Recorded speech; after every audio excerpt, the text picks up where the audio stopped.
I am Attorney Harun, and with me is... Attorney Hanan. And welcome back to The Lost Podcast.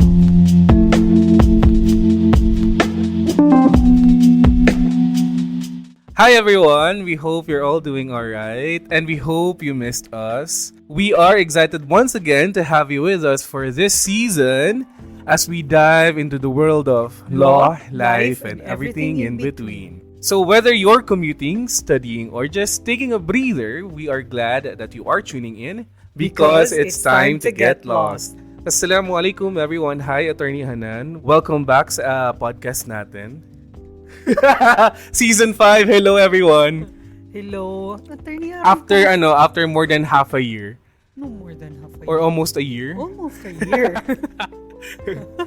Attorney Haron. Hanan, parang nahihiya ka pa. Nahihiya ako. Nahihiya kasi ako sa Paul Lawyer. Nahihiya naman ako sa hadya. Ayun. Ang daming nangyari. Oo, ang daming nangyari. It's almost a year and a lot has happened. Yeah, and half a year ka ng Paul Lawyer. Oo, mashallah. How was it? So far, alhamdulillah, I've learned so much and I'm still learning a lot. Nakuha mo na ba dito yung growth na hinahanap mo? Ewan ko na lang sa growth na 200 plus walk-in clients every day, no? So, tutamano pa masutigiran na growth. But alhamdulillah, I've prayed for it. Tutaman mamuso ko panalamat. Exactly. And how are you, Attorney Hanan? Welcome back to the Philippines. Kamusta ng pagiging OFW natin sa Saudi Arabia? Kamusta naman ang pilgrimage na journey? Alhamdulillah, it was a good experience, especially at our very young age. Yes. For some, young yung age natin for Hajj. Mm-hmm. But I think for our profession, it is but important also na to note na yung experience ko na makapag-Hajj at this age, after finally passing the bar, na-realize ko na kailangan lahat tayo ma-inspire na gawin ito because at this parang pag pumasa ka na ng bar, dapat na tigiran makaragay ko profession ka kasi ito Hindi ka pa busy. Yeah, hindi ka pa busy. Number 2, yung repurposing at saka magiging more guided yung legal journey mo. Yes. In terms of ikaw nga umrah pa lang, 'di ba? You learn so much nung sa you applied your experience yung so iba kasi yung kasi going kasi to Kingdom of Saudi Arabia, seeing the Kaaba for the first time, it really changes you. It changes your perspective in life, and it changes your goal. Actually, it redirects your goal na dati pinamok ka para just for the sake of kapanamok, but this time pinamok ka because you wanna go back and perform umrah as much as you can. Yes, at saka yun nga repurposing na parang purpose ka sa dunya na still kahit abogado ka na, but is to serve Allah subhanahu wa ta'ala and be a good servant. So, yun, ang ganda ng effect niya in terms of my professional future growth. True. And supposedly, I have prior plans or I had plans before ako mag-Hajj regarding my profession. Pero ngayon, hindi na muna. Because I find it proper na maging contented with what I have right now and to value what I have right now kasi if some lawyers are praying for what I have right now. Exactly. So, it's better to be contented muna for this time and not to worry so much of the future. Yun ang Attorney Haron. Tama na, hindi ako yung guest. I think we owe it to our listeners na magkamustahan ng very very quick lang, di ba? Yeah, shoutout din sa mga nakasama ko sa Hajj. They're also asking me kailan daw yung next episode. Some of them baka mag-react yung ibang kailan namin sinabi? I think same experience din with me na mga kliyente ko sa opisina.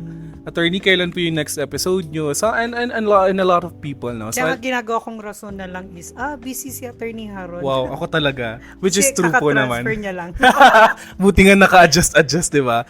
Alright, alhamdulillah. Our guest lawyer for this episode obtained his Juris Doctor degree from the University of the East College of Law, and he passed the 1982 bar examinations. Everyone, here with us is Attorney Daud Kalala. Please say hi to our listeners, Sir Attorney. Assalamualaikum warahmatullahi wabarakatuh. Good morning to all the listeners of this podcast. And I'm glad I was selected or invited to give some insights on my journey as a lawyer. Thank you very much. Sir, kami po yung magpapasalamat. Thank you for having us to the Lost Podcast po. Attorney Hanan? Hanggang ngayon parang surprised na finally pinagbigyan. Thinking pa na professor namin siya ni Attorney Haya. By the way, meron tayong live guest, live audience, si Attorney Haya, na professor namin siya way back in 2015 and 2016, and we really look up to him every time na memorize niya sa amin yung mga articles sa Family Code, tapos yung annotations ng paras, memorize din niya. So, amazing lang na. We are so privileged to have him today. Sabi ko nga, we are in the presence of a legend. Mashallah. And no kidding about that. I believe that Attorney Kalala raised an entire generation of lawyers. Sir, once again, thank you so much. We dive in na to our first question. Ano po yung pre-law program niyo po? Well, I finished the degree of Bachelor of Science in Business Administration, major in economics at the Mindanao State University way back in 1977 or 1978. Sir, what made you decide po to pursue that program in the first place? Because that was the advice of some friends, and during that time we have no other choice but to take up either marketing or economics. There was no accountancy at the time. Hindi pa accredited ang MSc. Yes, I would have taken up accountancy if there available. But there was none. I see. So I choose to enroll in BSBA economic major. Pero sir, undergrad pa lang kayo, plano nyo na mag-law school? Yes. My plan was that I want to be a lawyer because I have an uncle. I do not know if you know him, the late Attorney Makapangit Lanto. And he was really my idol. And I also have another uncle, the late Attorney Mangaren Batwampar. They always tell me na I think you have to enroll in law because if we are no longer in this world, mayroon kaming kapalit Successor. na abogado. So that inspired me to always bear in mind that I have to take up law. So sir, bakit po sa University of the East kayo nag-law school and not MSU? Wala pa bang law school? At the time, there was no College of Law in the Mindanao State University. I think MSU Law was formally established, I think in 1980 or 1982. So in 1978, we also have no other choice but to go to Manila or Cebu. But I preferred Manila. So I enrolled there at the University of the East College of Law. Sir, sinabi mo kanina po that when you chose the BS economic na program, it was your personal choice. Yes. Ano po yung participation ng parents natin? Were they that supportive as to let you choose whatever program you would want to pursue? For me, wala naman silang sinabi. Na-convince lang ako ng mga relative and friends who were ahead of me taking up economics major. Sabi nila, maganda ito. Sabi ko, sige, diyan na lang tayo. So I took up economics. And then all along, ang nasa isip mo, it's a pre-law. Yes, yes. Okay. And sir, when you entered your law program, ano naman po yung naitulong ng undergrad niyo in your studies, law school studies? Ang naitulong dyan is yung discipline. Kasi pag sa MSU ka, you have to study. Especially so that I think I was then a partial scholar at the time. Mashallah. There is that grade to be maintained. Every So semester. you have to study very hard. So I learned how to manage my time. So that also served as my guide when I took up College of Law in the University of East. So sir, yung sa adjustment nyo sa law program, nung time nyo po ba, talagang nagbabasa kayo ng scrapbooks? Di ba parang At sa that time, library gano'n? the only resources available to us is those books and other resources available in the library. Especially so that for me, I can't buy books because I do not have money. I am not a son of a wealthy family, and I do not want to burden my parents about the expenses that I have to incur at the time. Humble beginnings. Were you a full-time law student when you entered law school? Yes, I was a full-time student because, I applied for a job in several banks and I think offices, and we were required to take examination. But the problem is, there was one time that I applied in a bank. We were given examination and I was the top. So, biruin mo, nung makita nila na I am a Muslim, I am a Maranao, that served as my disadvantage. And what they told me is they just want to send telegram to me if my application is approved or disapproved. So, ang malungkot na part, wala naman ako natanggap na notice from them whether my application was approved or disapproved. So it is really hard to be a Muslim or Maranao At that time. in Manila at the time. Yeah.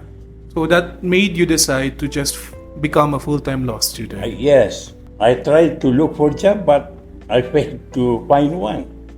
So what I did is to sacrifice as a full-time student. Now, sir, when you entered law school, how was the experience back then? Is it the same experience as kung anong meron ngayon sa law school or totally different? It was totally different then because,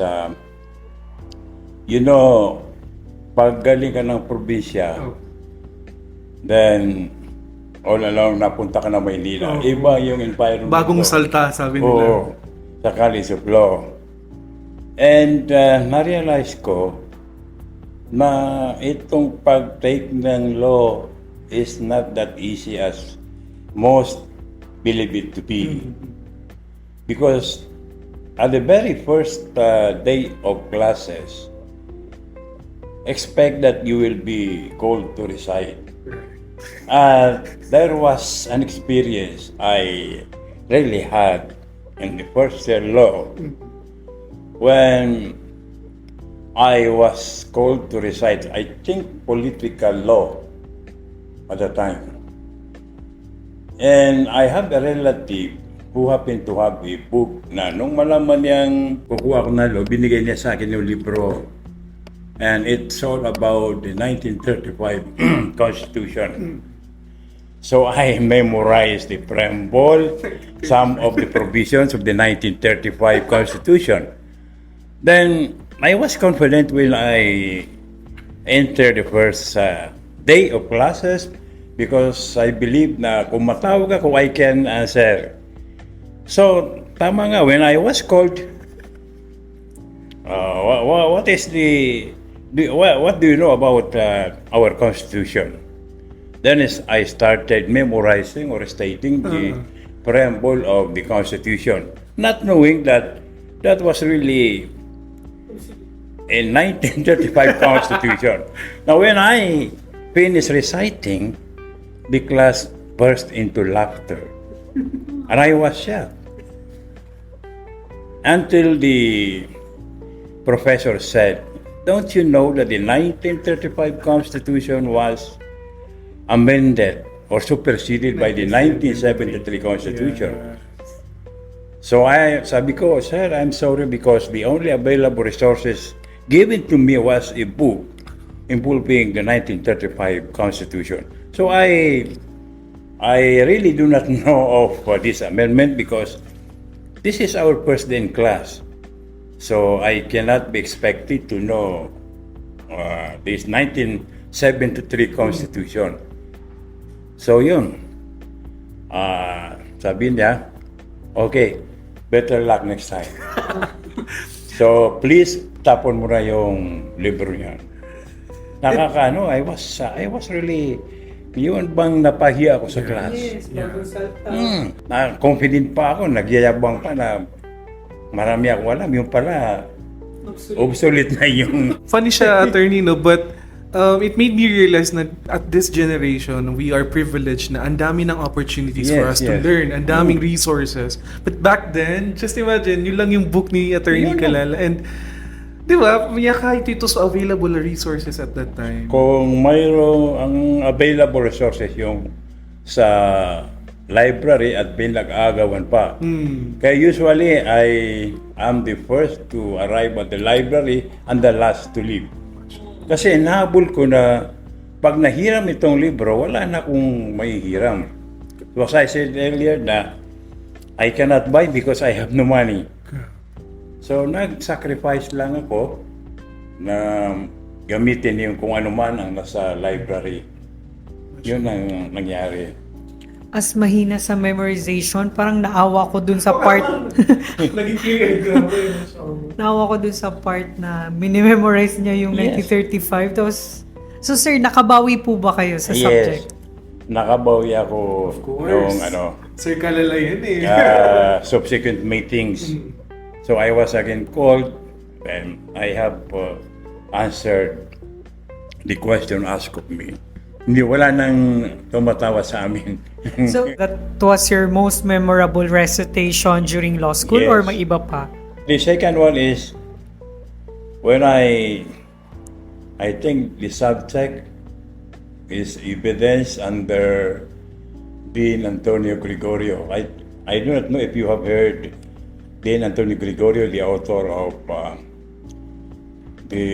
yung reviewer sa criminal law, na sinasabi niya, when it comes to criminal law, I am next to God.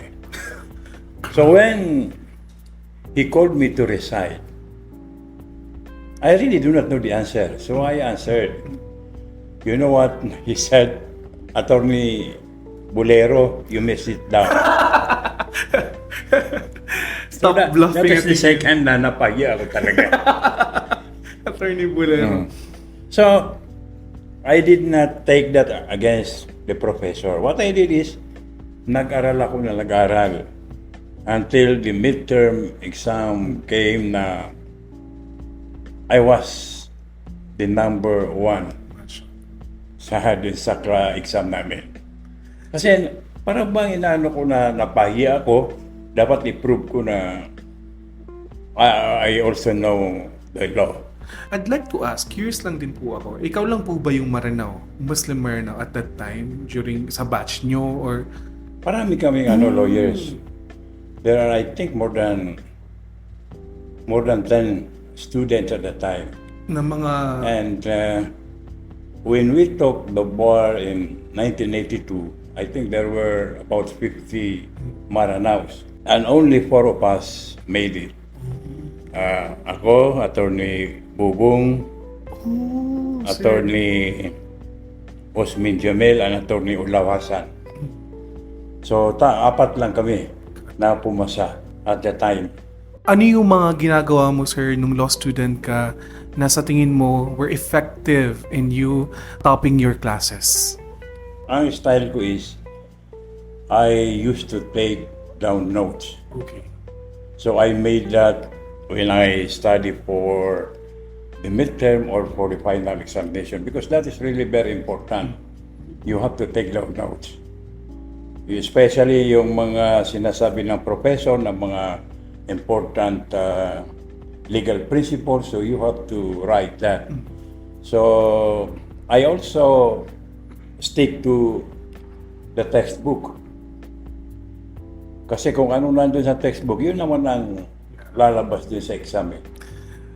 Attorney Calala was also my professor in family relations, no? Civil review din Civpro. Civil procedure, oo. So, siya din po yung prof ko. And, I can still remember when I called you up. mashallah. There was a time na natawag ata kita. Opo. So you have answered. Maganda yung sagot mo. Oh, diba? Ano ba? I think you have memorized provisions. Yes. Because ako noon, I am very particular of yung mga memorizing provisions of law, because at the time you'll take the bar exam, marami kang na-memorize. Para bang you have, that is a moral booster, yung pag marami kang na-memorize. Nakaka-build ng confidence. So that is why I always required my students to memorize provisions verbatim. Yeah. For those who are listening, no, so kakila si Sir Calala na, yung mga on, at, in, kailangan perfect yan. Hindi pwedeng magkabali-baliktad yan. You have to memorize the provisions of the law and recite it to him verbatim. Ganun po siya. Mashallah. And I have to be honest din, no, parang yung persons and family relations ko, nadalian ako sa kanya i-review when I was on my 4th year because I had those provisions memorized already. So I was just recalling the provisions and it was an easy recall because I have already memorized it. And allow me, sir, to take this chance po to thank you po for allowing us to memorize, for requiring us pala to memorize the provisions of the law on family relations po. Si sir, pumapasok yan, dala-dala lang class card.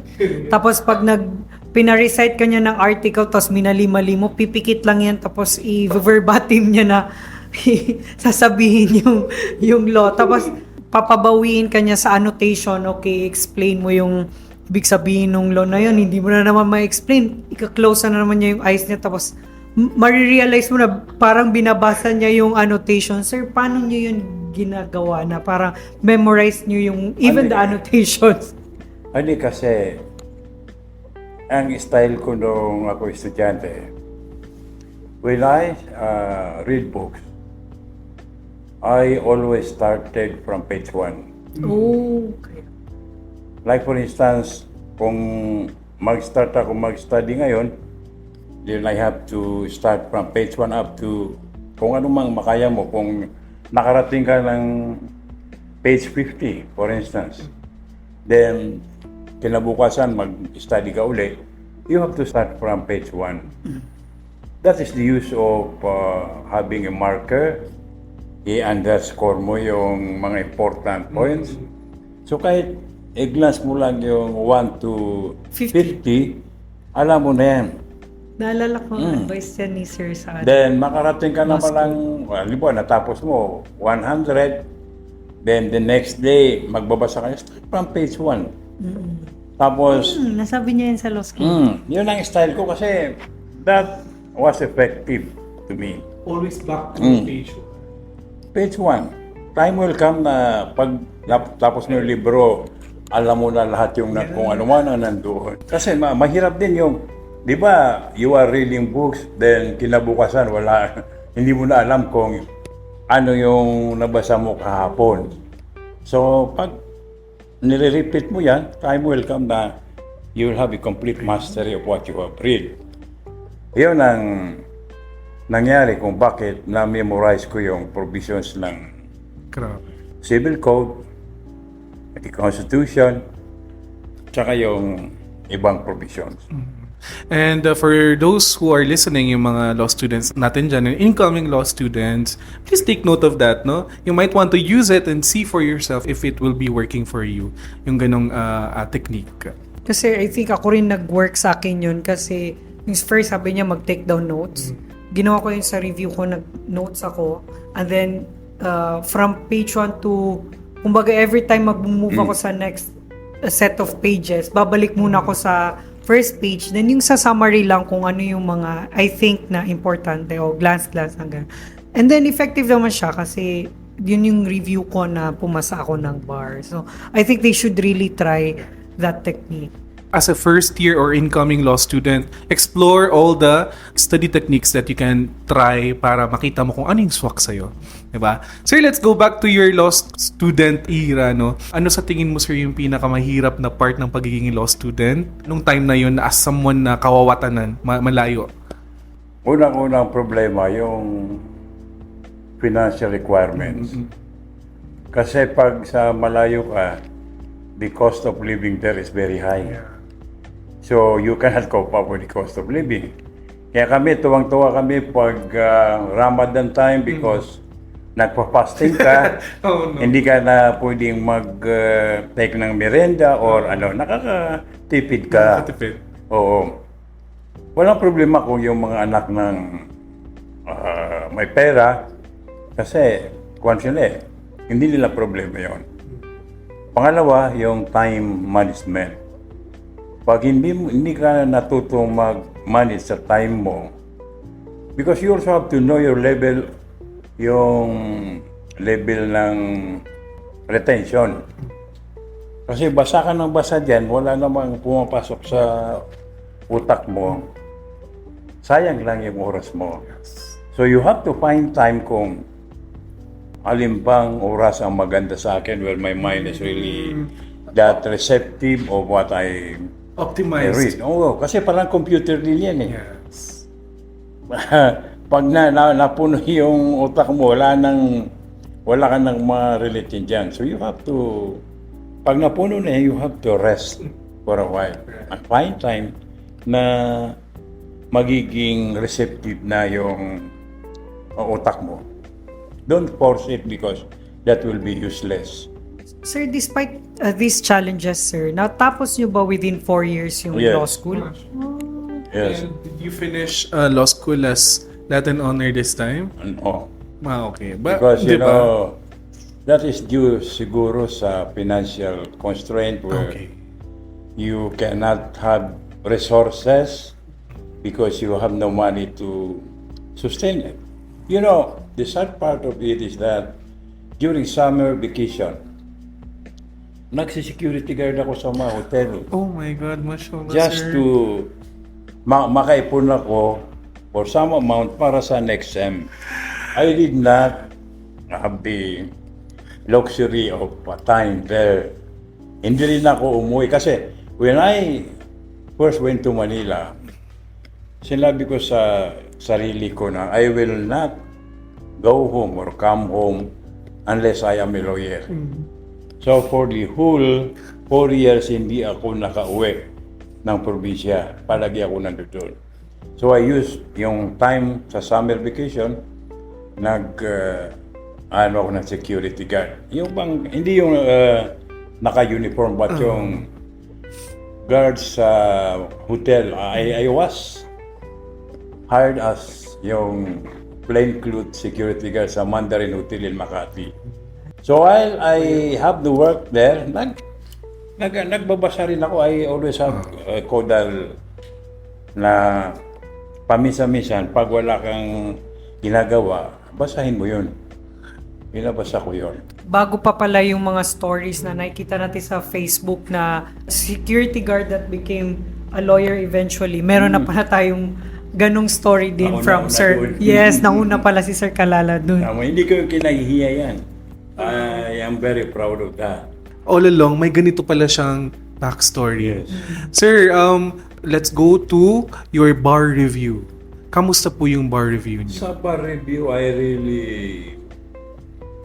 I can't remember whether I enrolled in a bar review class because I have no money to pay for the requirements. So I relied on my notes plus yung textbook. Kasi when yung mga kasama ko, they enrolled in the bar review class kasi may mga pera yan eh. So every time na nakita-kita kami, sinasabi nila na naka 3 times na natapos namin yung isang libro. So ako naman, sabi ko, Yung bang na ano ako sa sarili ko, kasi ako hindi ko pa natapos yung isa eh. Hindi nila alam na yung style ko na always from page 1, pag natapos ko yan, parang 100 times ko na nabasa yung libro. So yun ang nangyayari. Nagyayabang sila dahil kami, natapos na namin itong libro nito, remedial, ganito. So hindi na lang ako umiimig. So sabi ko, maganda yan. So I try to use my own technique, reading my notes. Kasi pag yung notes mo talagang madaling maintindihan eh. Then plus yung textbook. Huwag kang lumayo dun sa textbook. Kasi yun talaga, diyan kinukuha yung mga questions. Mayroon din kaming parang may nagbebenta ng mga notes sa school namin, notes on criminal law, political law. So hindi rin kami makabili dahil walang pambili. So ang ginagawa namin, bibili yung may pera sa amin, pinasa-xerox sa amin. Yun ang ginagamit namin na parang kuwan. So I also have time to read yung mga mayroon kasi mga yung bar questions and suggested answers. Ang technique doon is para malaman mo yung style to address the question and to frame your answer in a manner na makumbis mo yung examiner. Kasi you will notice na pag answer mo is no, then yung justification mo is hindi naman para dun sa para sa yes. And kung minsan na ma-answer mo yes, pero ang reason mo is iba. Yes, totoo.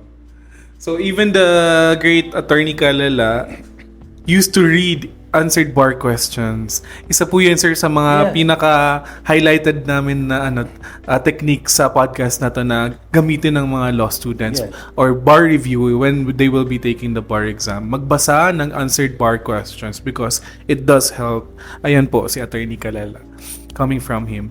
Sir, so hindi na po kayo nag-enroll sa mga bar review test? Yeah. And what year po kayong gumraduate? Sir, 1982. 82. And then you took the bar on the same year. Kasi yung bar exam is, I think, November 1982. We graduated around May o April. So you only had few months then to review before taking the bar. Mashallah. And ano pong year kayo pumasa? Lumabas yung result for the 1982 bar. 1983. Mashallah. Despite the lack of resources, the challenges, no? He took the bar exam and passed it on his first try. Sir, walk us through po, paano po yung results nyo? Saan nyo nalaman? Sa ano po ba? Paano ba nalalaman nung time nila? Newspaper ba to? Yung result, I think that was early in the morning of the day it was released. I was then working along Recto Avenue. Alam niyo yung Recto Avenue? Yes. Naghahanap ako ng dyaryo. Oh. So, Dyaryo talaga. ang nakita kong dyaryo is, I think, parang Inquirer ata yun or Manila Bulletin. So, kinakabahan ako, bumili ako nung dyaryo. Tinignan ko. So, nung makita ko, pumasa ako, I cannot believe that I passed. Then, alam mo, ang reaction ko, parang nawala ako sa sarili because I continued working until I reached Divisoria. Ay, ang layo. Yes, ang layo. Then, somewhere in Avenida, ayaw ko kung alam niyo yung Avenida, nakasalubong ko daw yung uncle ko na hindi ko naman siya napansin. Then, after that, nung matauhan ako, nasa Divisoria na ako. Then, sumakay ako sa city limit, bumalik ako. Then, nung dumating ako sa Islamic Center, nandun yung uncle ko na nagkukwento, sabi niya, parang nasira na ata ng ulo Dahil sa bar ako daw, exam. nasira ang ulo ko kasi nakita ko siya, hindi ko naman siya pinansin. So, miyamang niya ko rin sarila, sabi ko, dalas ka mapansin because I was in very, very excited at that time. Because that was the time that I learned I made it to the bar. Yun. Siguro pwede ko rin ikwento yung that during the bar exam. Yes, sir. Yung, di ba, pag first time ka, yung first day. Kasi before 4 Sundays yan. Yes. 4 Sundays. 4 totoo. Sundays. 1 month literal. So yung first Sunday na ang subject kata is political law and labor laws. So sa Saturday night, hindi ako makatulog. Hindi talaga ako makatulog because of the pressure. Na sabi ko, pag hindi ako pumasa nito, hindi na ako magiging abogado dahil wala akong panggastos. Yes. Then, what I did is, I took yung sleeping pills na Valium. May Valium na ako eh. Hinati ko isang tablet, ininom ko yan. But just the same, hindi rin tumalab sa akin. Hindi rin ako nakatulog. Kinabukasan, pumunta ako sa, kasi Orsay. nung araw sa kwan yan, MLQU ang examination. Pumunta ako doon. Manuel L. Quezon, no? So, first Sunday, yung political law sa morning, maganda ang sagot ko. Sabi ko, kung hindi siguro bababa ng mga 90 ang score ko dito. Maganda ang nasagot ko. Then, sa hapon, the problem is, doon umepekto yung Yung aking, gamot. yung ininom ko na gamot. Drowsiness. So hindi ko So tigar na dita ka tigar, napturog na ko. Na labor loss ito. So, it was very fortunate na mayroon akong dalang white flower. So, ang ginawa ko, inano ko yung white flower, inano ko sa mata ko, mata mo. ininom ko rin. Ininom. Uminom You were nila. that desperate not to retake the bar. Natikman ko na talaga palang niyak karang-karang. Sir, gawin ba ng shot? Yes. So, ang nangyari sa akin, yung tulo, yung luha, pati sipon. So, the proctor went to me and asked, "Are you alright?" Sabi ko, "Yes, ma'am." So, yun. Pinano ko until na natapos yung exam. So, yung talagang noong matapos yung labor laws, sabi ko, I decided to quit. Yes. On your first Sunday. Yes, kasi parang sabi ko madi-disqualified ako rito. Hindi ako nakasagot ng Maayos. maayos. So paglabas ko, I went straight to the Islamic Center. Nadaanan ko kilala niyo si Mangay Guro, the former mayor of Marantao. Okay. Then, sabi niya, kumusta yung exam? Yun ang tanong niya sa akin. How was the exam? Sabi ko, I have decided to quit kasi hindi maganda yung sagot ko sa labor law. So, inakbayan niya ako. Sabi niya, ituloy mo na lang. Kasi, hindi naman nila sasabihin na hindi ka kumuha. Ang sasabihin lang nakakakilala sa'yo, kumuha ka pero bumagsak ka. So, ituloy mo na lang as a matter of experience daw. Who knows, sabi niya. Maka 90 ka sa ibang subject. Niya gamitin sa So, na-realize ko na magandang advice ito kasi sumanswal lang talay, kikapar ko lang taman. So, I decided to proceed na second Sunday. So, sa second Sunday, okay yung mga sagot ko until the last Sunday. Okay. So, after that, sabi ko, pag hindi ako na-disqualified sa labor laws, papasa ako yun sa ala.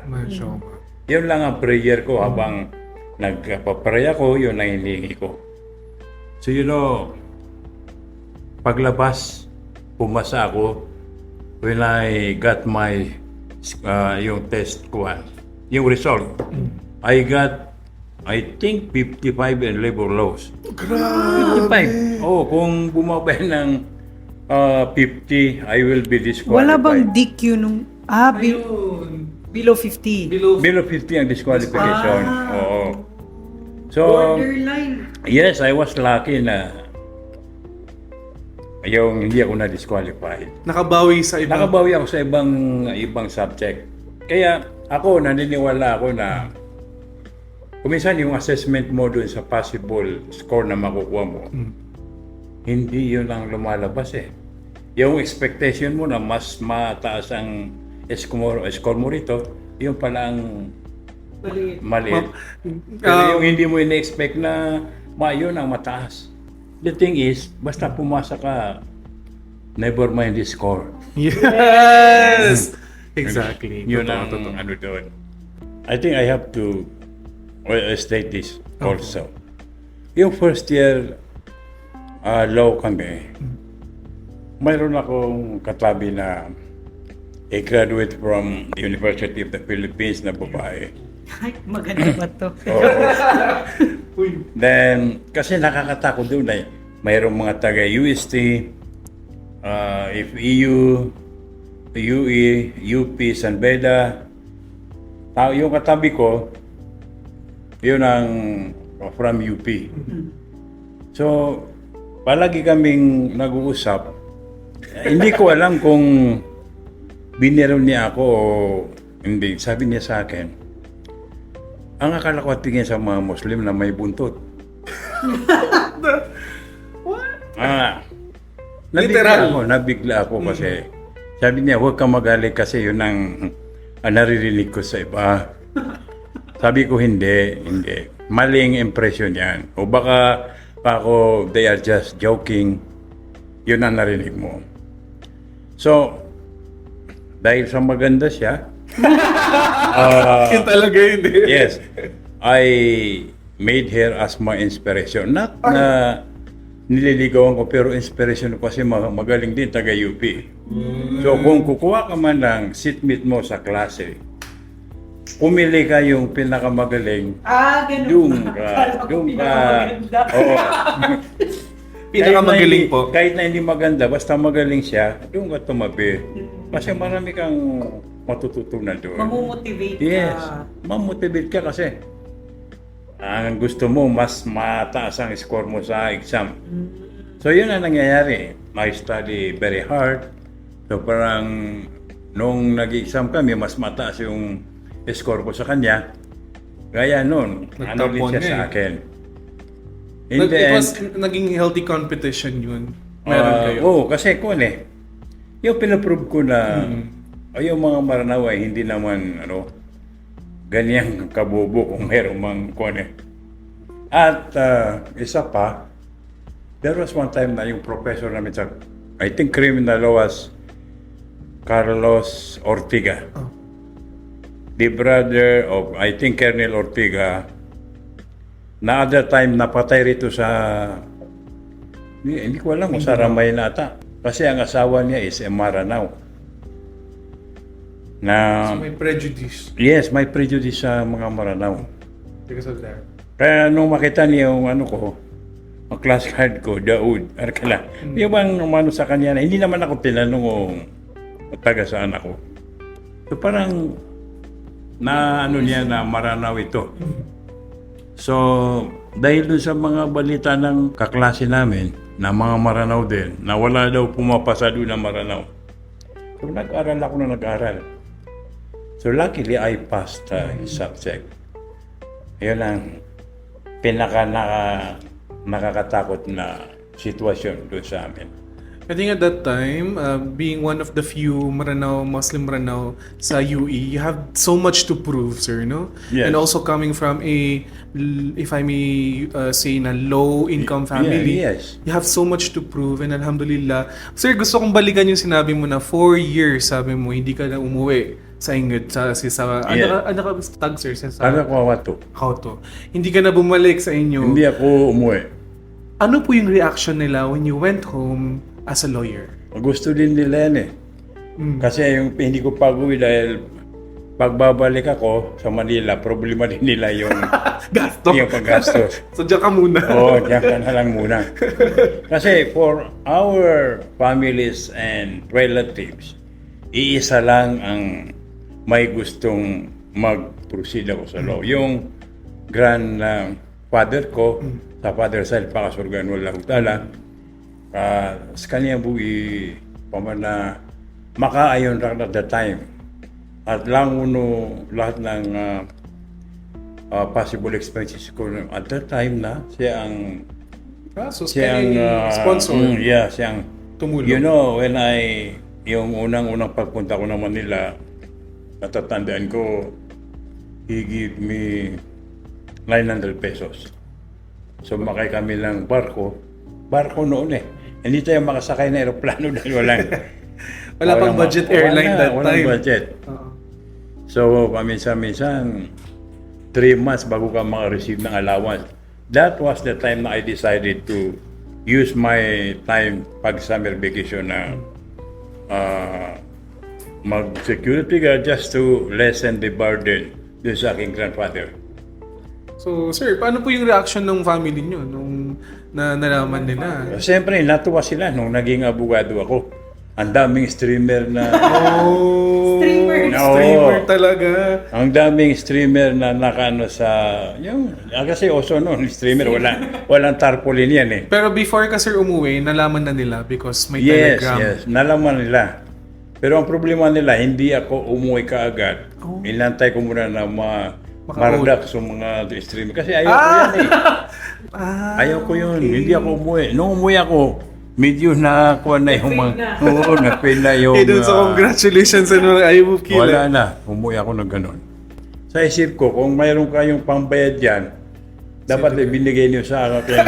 Kinash nyo na lang sana, pinera nyo na lang sana. Or ibinigay na lang sa That's privilege. yung mga madrasa or yung sa masjid. Sir, yung, di ba, nung gumraduate ka sa economics, nahirapan ka maghanap ng trabaho. This time na lawyer ka now, did you have a hard time to find a work? No, kasi nasa Maynila ako noon. Simply as I said na the cost of living there is very, very high. So we have to look for a job. The first job na in-apply ko is branch clerk of court. Okay. Nag-apply ako sa Metropolitan Trial Court of Manila. I think that was 1983. Bagong pa. Kuwan ako eh. Pag ano lang oath. So I applied for that branch clerk of court. So I was scheduled for interview by the presiding judge. That was, I think, afternoon. So, nung pagpasok ko sa kanya, sabi niya, Panyero, what do you want? Are you applying for a branch clerk of court? Because I have no branch clerk of court. Tiga na, yes, Your Honor. Do you know how to play chess? Sabi ko, yes, Your Honor. So, sabi niya, mag-report ka na bukas. Wow. I was expecting na tatanungin ako dun sa mga qualifications ko. Ang tinanong lang pala sa akin kung marunong ako maglaro ng chess. Sabi ko, yes, Your Honor. Sabi niya, you can report tomorrow. Tinawag na yung, dalhin itong papeles ni Attorney Calala dun sa Supreme Court. So, kinabukasan, dinala sa Supreme Court. So, yan. Yun na naging qualification ko to be recruited as a branch clerk of court. Kasi yung presiding judge mahilig sa chess. So ang problema ko, every matapos kami ng hearing, tatawagin ako na chamber, maglalaro kami ng chess. So naglalaro kami, inaabot kami lang hanggang 11 o'clock. Alam mo niyo, ang City Hall ng Maynila, walang katao-tao pag night time. Doon kami sa 3rd floor. Na pag hindi na nanalo, hindi kami makauwi.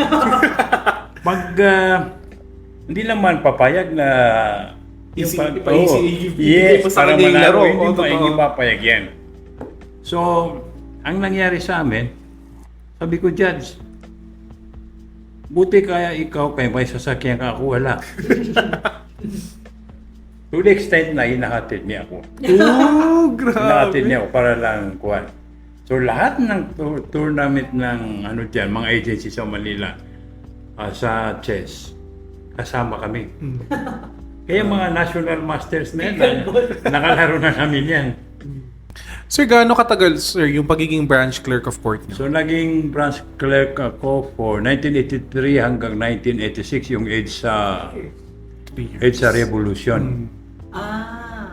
Then, after that, I transferred to Public Attorney's Office. Saan pong public attorney's office? Doon sa Central Office, Special and Appeal Cases Division. Because yung SAC na tinatawag, SAC. I think we only have one division for that, and that is SAC division. Throughout the country, kami nag-handle ng mga appeals yes. sa appellate court. Uy, grabe, sir. Hindi Mashallah. tulad ngayon na regionalized at parang sa Cagayan de Oro mayroong SAC, lahat ng ano mayroon. Yes. So yun, sa SAC division. Mashallah. How long po kayo doon sa... Doon ako tumagal. If I have experience in the practice of law, doon ko nakuha sa PAO. Kaya every time na may mag-ask sa akin kung ano ang pinakamagandang sabi ko, you applied sa PAO kasi yan ang pinakamagandang starting point ng isang lawyer. Ako sabi ko, lahat ng experience ko galing yan sa PAO. Because doon sa division namin, we are made to appear before the Court of Appeals. We were made to appear before the Supreme Court. And there was one time that in our division, I was made to appear in a writ of habeas corpus case before the Supreme Court. So our chief sa SAC noon, si Attorney Juan, sabi niya, Attorney Kalala, samahan mo na lang ako, tayo pumunta sa Supreme Court this afternoon.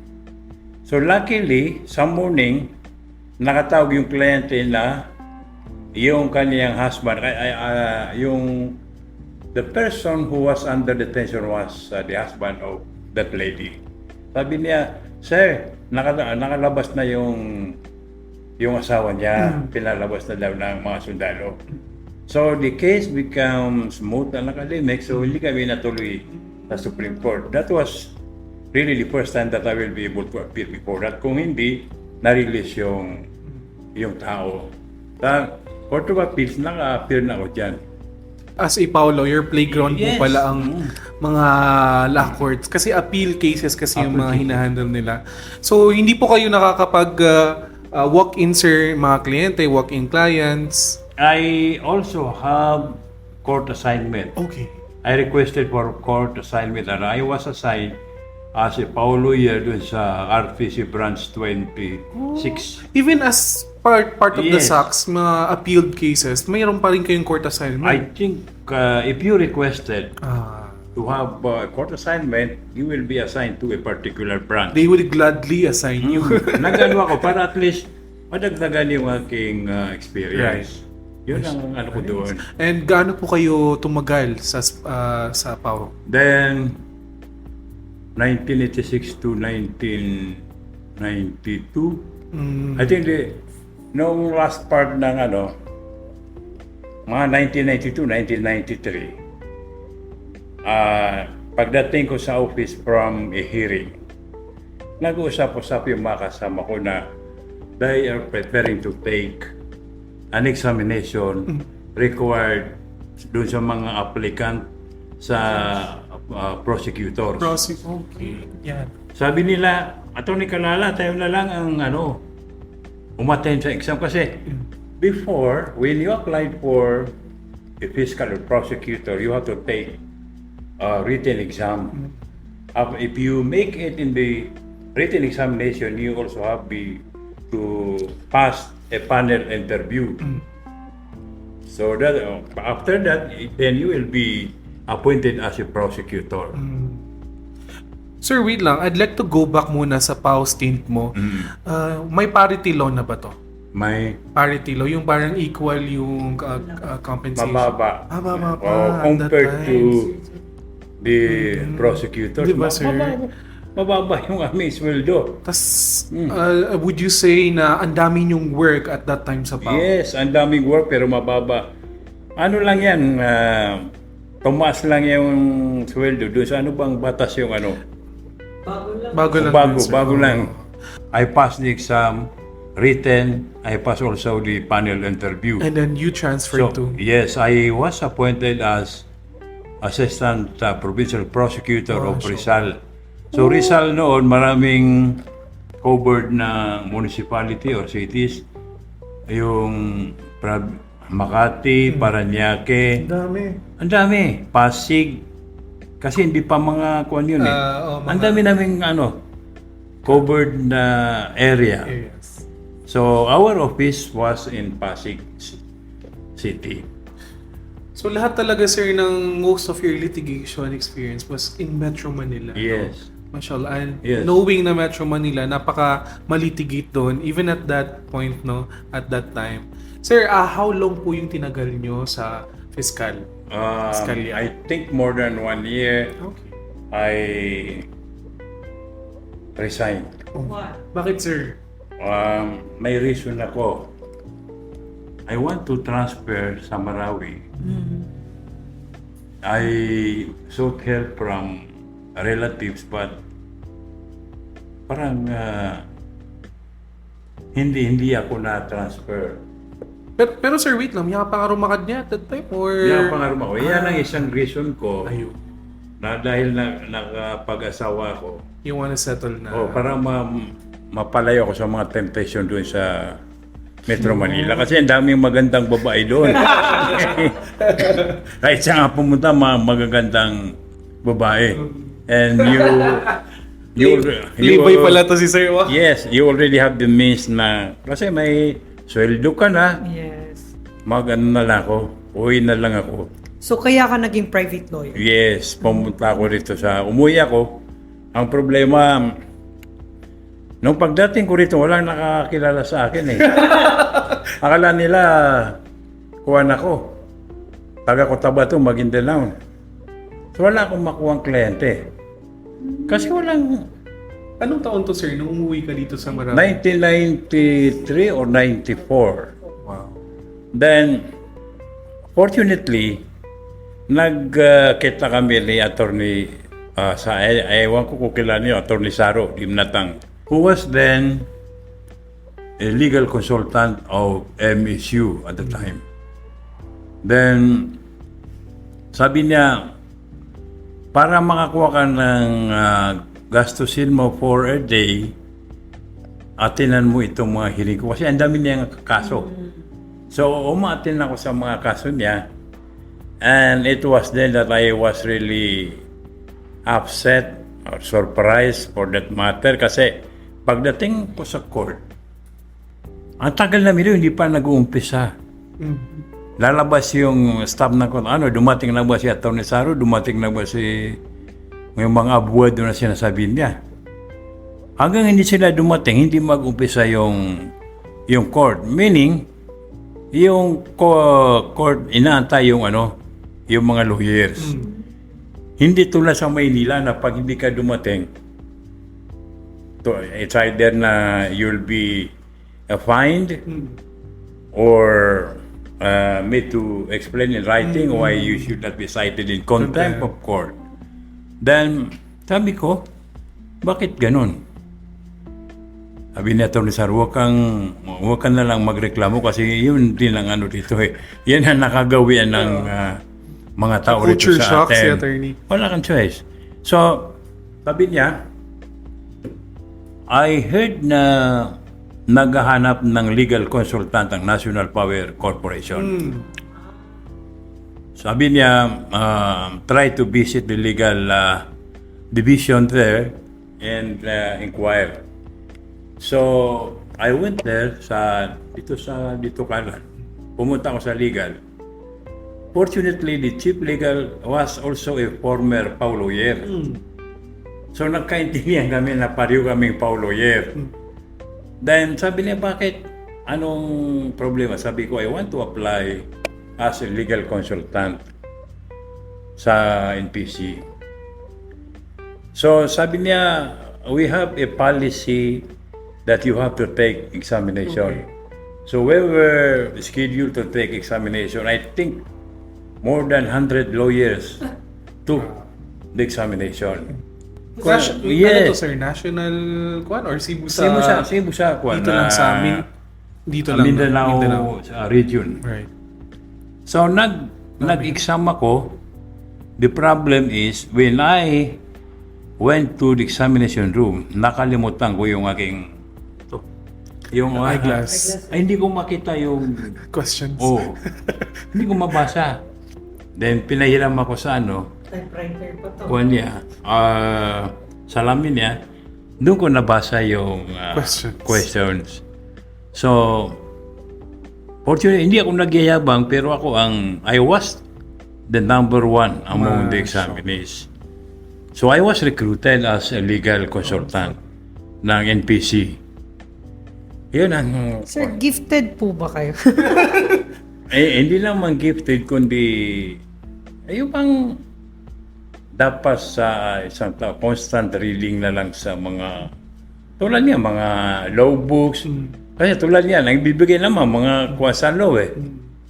Kaya, yun ang advantage yung style ko na always start from page 1 kasi kahit saan ka pumunta na natatandaan mo kung ano ang nabasa mo eh. Yun ang nangyari sa amin. So I was recruited. I think my consultancy fee was 28,500. So I am required to go there twice or once a month or twice a month. The problem is, lahat ng kaso ng NPC, sa Davao, Butuan, ako ang pinapupunta nung chief. And yung mga problema namin itong mga cases natin sa Marawi, because I think most of the claims there were fictitious. Sasabihin na nasiraan ang fish pond, ganito. So what I did is ocular inspection. I suggested na ocular inspection. So yun. Pag ko dun I think for a year, naka-dismiss ako ng mga, ang word known is mga 200 million plus.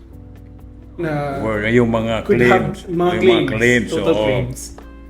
And it was also while I was the consultant that ang daming nagpupuntang claimant sa akin na, attorney, baka gusto mong palitan natin yung sasakyan mo. May kuwan. Dala siyang key. Ang sasakyan ko noon is a Jeep, stainless Jeep. Stainless Jeep. Sabi ko, maganda na yan, pero alam mo, sabi ko, tigak na madilip mga adna siyariga na NPC ang ranaw. Na di ang kabaya o ba mabinasa. Agi mabinasa ko na nabubasa ka ni kabinasa, kaya na may binasa na so, kadandan o datartan ang ranaw. Napagpakabalik siya. Ito kagay di ang kuwan. So, sabihan ko tarakan. Ang tali di kabubay sa tarak. Then, after siguro mga a month, sabi ni Atty. Saro, legal consultant ng MSU noon. Gusto mo maging legal consultant sa MSU? Sabi ko, oo. So pinapunta ako doon, kaya malakas din siya kaya I think the president was Dr. Emily Marhumsar. Then pumunta ako. So naging dalawang consultant kami.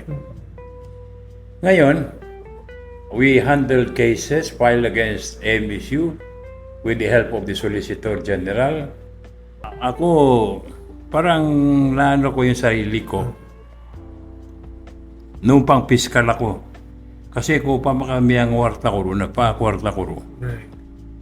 There was yung nung pangarum ako. You had... Nanay no misangit taon na yun. Yes, sir po. Na, nakakuan. Miyaling ako, pangarum ako. Then, before I left pauwi, mayroon akong kaso. Dumating yung complainant sa akin. Ay, hindi. Yung respondent ata, may dalang pera. I think that was 350,000. Now, 350,000 at that time is really too big. Kaya 1990 ko yan eh. Ang gusto niya, i-dismiss yung kaso. The case was, I think, a rape case and the victim was no less than the daughter. Oh, daughter of yung Accused. Kaya ang galit ko sa kanya eh, talagang sa sarili ko, kung gusto lang, ipapatayin kita eh. Kasi maano yung, ang pumunta sa akin yung asawa, yung mother ng bata. Then, inisip ko, kung kukunin ko ito, kakawin ako din. Kibtang ako. Pama. O di ang kuan na, mapamani ako sa talik. So, limo daw tala, kaya miya pili ako ng ito. Dakukuha miyaling ako na, miya mani ako sa talik. 6 months. Para makapahimo ako sa imtang ako. Then, all the while na nalaman ko na nung nasa akin pa yung kaso, pinatawag ako nung, pagbalik ko ng Maynila, pinatawag ako nung provincial prosecutor. Sabi niya, I want this to be dismissed. Doon ko siya sinagot na, sabi ko, sir, kung yun ang gusto mo, hindi ko makonsensya na i-dismiss ko yung kaso. If you want this case to be dismissed, i-reassign mo sa ibang lawyer.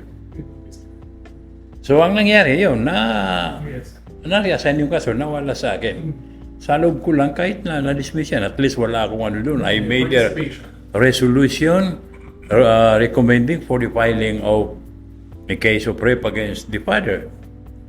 So, hindi ko na alam kung anong nangyari, kung na-dismiss o hindi.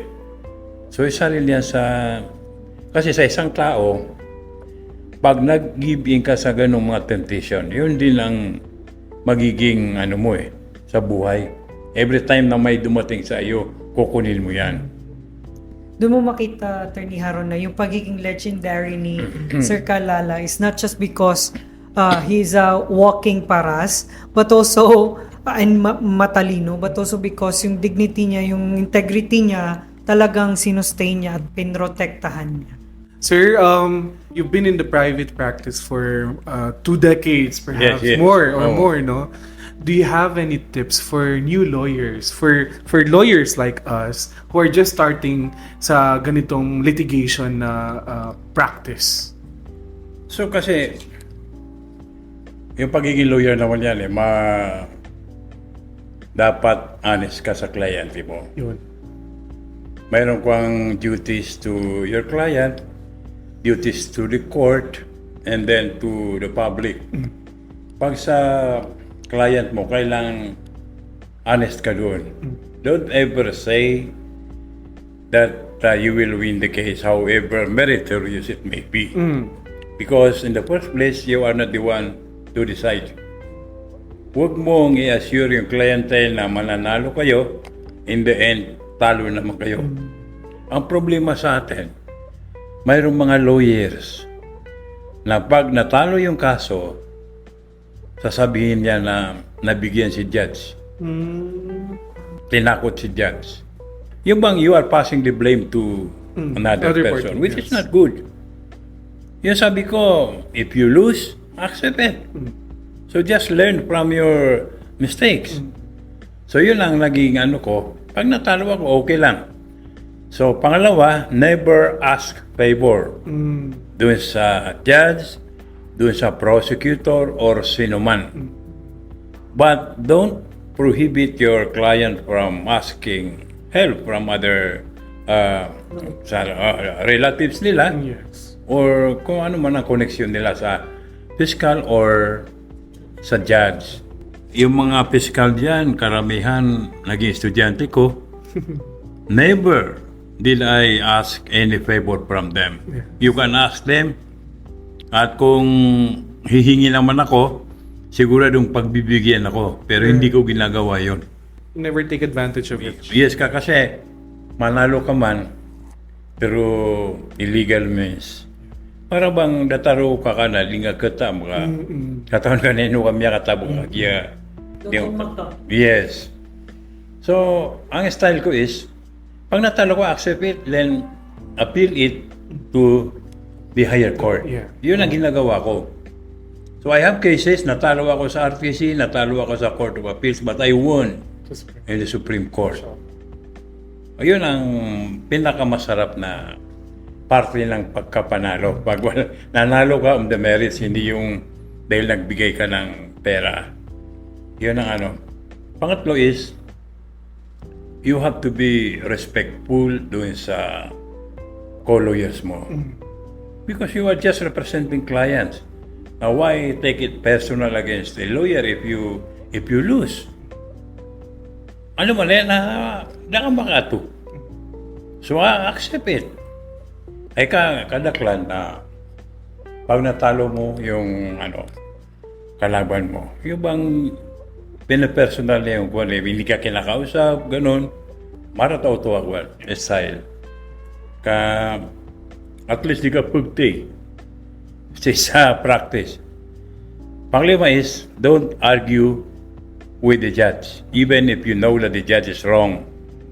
Kung hindi ka kontento sa kanyang order or decision, you have to question it before the appellate court and not to argue with the judge. Sabihin mo, that is wrong, judge. This is the correct one. So, pang-anim is, don't take advantage of young lawyers. Mayroon akong mga nakakalaban na mga estudyante ko. Pero ask them, I never took advantage of them. Kung tinuturuan ko nga kung paano eh. Kasi nung bagong lawyer ako, hindi ko naikwento sa inyo. I was made to appear. That was in 1983 when after taking the oath. Passing the bar. Meron kaming relative na judge noon who was then a law practitioner in Manila. I don't know if you know Judge Jacob Malik. The late Judge Jacob Malik, RTC Judge of Kapatagan, Lanao del Norte. Mayroon siyang kliyente na in the sala of then Judge Miriam Defensor Santiago. Yun ang pinakamatapang na judge yun sa Quezon City. Sabi niya, hindi nga nakasuway. Nakikila baguta na mangraw tap kahit sa sige. Not knowing na every time na nag-hearing sila, pinapagalitan niya siya Atty. Malik. So nagtanong ako sa kanya, ano ba ang problema rito? Sabi niya, yan ang pinaka-terror na judge sa Quezon City at saka palaging pinapagalitan yung abogado. Lagi man ka ito na pengat-pengan ako. Tiga ka na, katangga pa sa kanila mga pirun. I think that's a criminal case. Hindi ko alam kung maalala kung may qualified theft or ano. So kaya minibulog tiyak na sa akin. So may appear ako. So, karani ka, nasa elevator pa lang ako na pinagpapawisan na ako. Basang-basa. Pinagtitinginan ako ng mga nakasakay ko sa elevator kasi ako lang pinapawisan, sila hindi. Hindi na alam na, kaya pinapawisan ako dahil dun sa pressure na nararamdaman ko. Noong pagdating ko sa court, kasi nakagawian ko na pumupunta ako ng court early. Then, nag-isip ako, ano kaya gagawin ko? So, naalala ko yung one of our professors in the College of Law na yung advice niya pag bago kang lawyer, ganito gagawin mo. You have to talk to the judge. Sa chamber niya. Yeah, admit everything. Ah, So, hinanap ko yung branch clerk of court. Sabi ko, Sir, pwedeng makausap si judge. Sabi niya, bakit? Mayroon lang akong sasabihin, i-consult. Sabi niya, sige. Ligaan niya sa chamber na. Kaya ako, makauntol ako. Makaganat ako. Si Judge Miriam na disura to. Mura na ba ko nininilay? Tumitindig ako na hindi sure. Mga 1 or 2 minutes, pakatitindig ako na. Di ako na. Di naman pa akong tudugan niya. Pero ba pa akong Did not So, invite you to see. yes. Makikita mapasan ito. Pamangin what can I do for you? Sabi ko, you may take your seat, sabi niya. Ano problema? Ayun, sinabi ko, I just passed the bar exam, 1983 bar.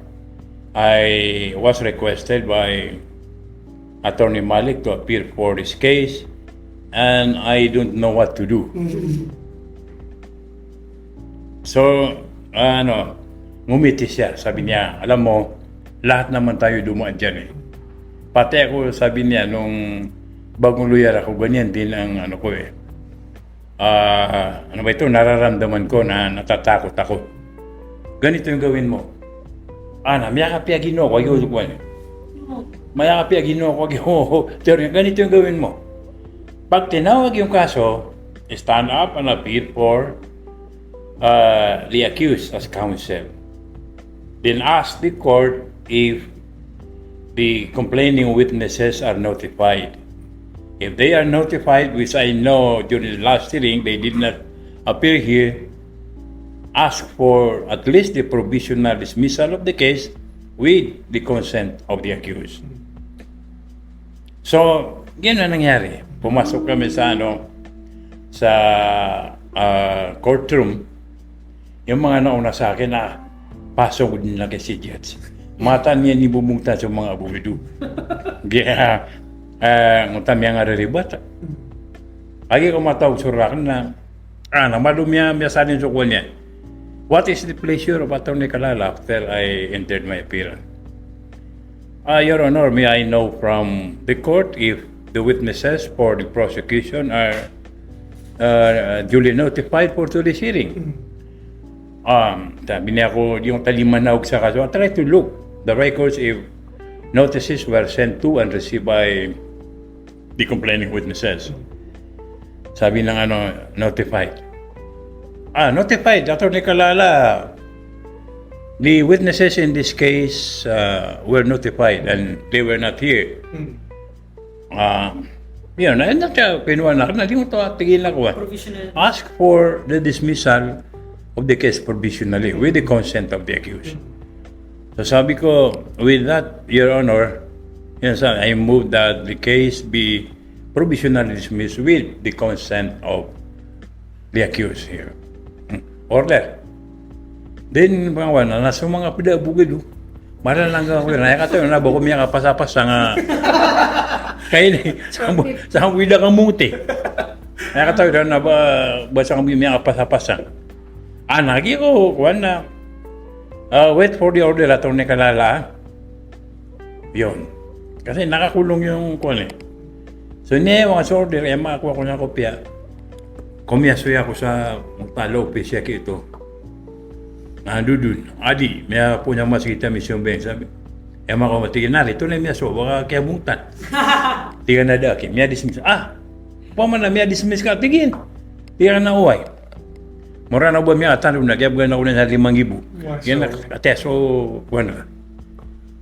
Ayuti ko na don't pretend that you know everything, even if you are a top-notcher. Top of your class. Mahirap kasi pag nag-pretend ka na you know everything. Admit yung weakness mo and inform the judge about it. Para at least mabigyan ka ng konting consideration. So kasi may mga lawyers diyan na they even show na they are better than the judge. So, paano ka may bibigyan ng consideration kung yun ang pakiramdam mo? So kaya pala sir, gentle ka sa mga new lawyers. Yes. Kasi you had a very beautiful first time experience before the court. Mayroon nag-text sa akin, ng advice kung anong gagawin. So I took time to, kahit sa chat lang, ganito gawin mo. Ina-advisean ko sila. Yeah, marami ako naririnig na gano'n, na parang ina-advise ni Sir Calala. Yun ang pinakamaganda sa time will come na kayo magpa-practice kayo or apply for jobs. Pero mas maganda yung lawyers. Maganda yan. Tibulugan mo ang kanusan, practice ka no. Inshallah. At least na sa practice na pakaugub ka sa tunganay. Pakaugub ka. Malaki ugub ka sa tunganay ka. Di tayo magagaw. Buwa. Kung sa del tanong, ugub na diyan ko to ha. Gabaganda sa perak sa tunganay ta. Ano tako? Yes. At least na pag ano ka na private practice na you can give advice sa kanila. Kung may problema, mag-offer ka ng dapat itong gawin natin, solution. So yun ang maganda. Hindi na natin namalayan yung oras because if given the chance, I would love to listen to more of his stories and experience sa ating guest ngayon. But thank you so much, sir, for sharing all those amazing and beautiful experience po sa aming mga listeners, sir. Tingnan ba tama na sa mag-ibi? Sir, bitin to siya, sir. Even though I'm pretty sure yung mga listeners mabibitin, but what can we do? More than 20 years of experience, talagang hindi magkakasya in one recording or one sitting in 1 hour. And considering that our guest is a very busy person, ang dami pong nakalinyang schedule sa kanya even after this recording. So, once again, sir, thank you so much po for spending time with us in today's episode and for sharing your law journey with us. Do you have anyone to give a shout out to? I advise those who are entertaining idea of picking up law to find times listening to the The Lost podcast. Mashallah, sir. Thank Because you can really hear some advice from lawyers. So try to find time for this program. Yung tayo yung sinoutout Attorney Harry. So, isa-shoutout din namin ng CSMB Law Office dito malapit sa Gaisano sa pagpapahiram ng kanilang conference room para sa recording natin today. Ang law firm ng guest lawyer natin ngayon. Sir, once again, thank you for being here with us, and that ends our episode with Attorney David Calala. If you enjoyed this episode, don't forget to hit subscribe and leave a comment. Also, please don't forget to tag us on your stories and posts. You can follow us on Facebook, Instagram, and TikTok for daily updates. Thank you for getting lost with us today. We shall see you next time. Bye. Bye!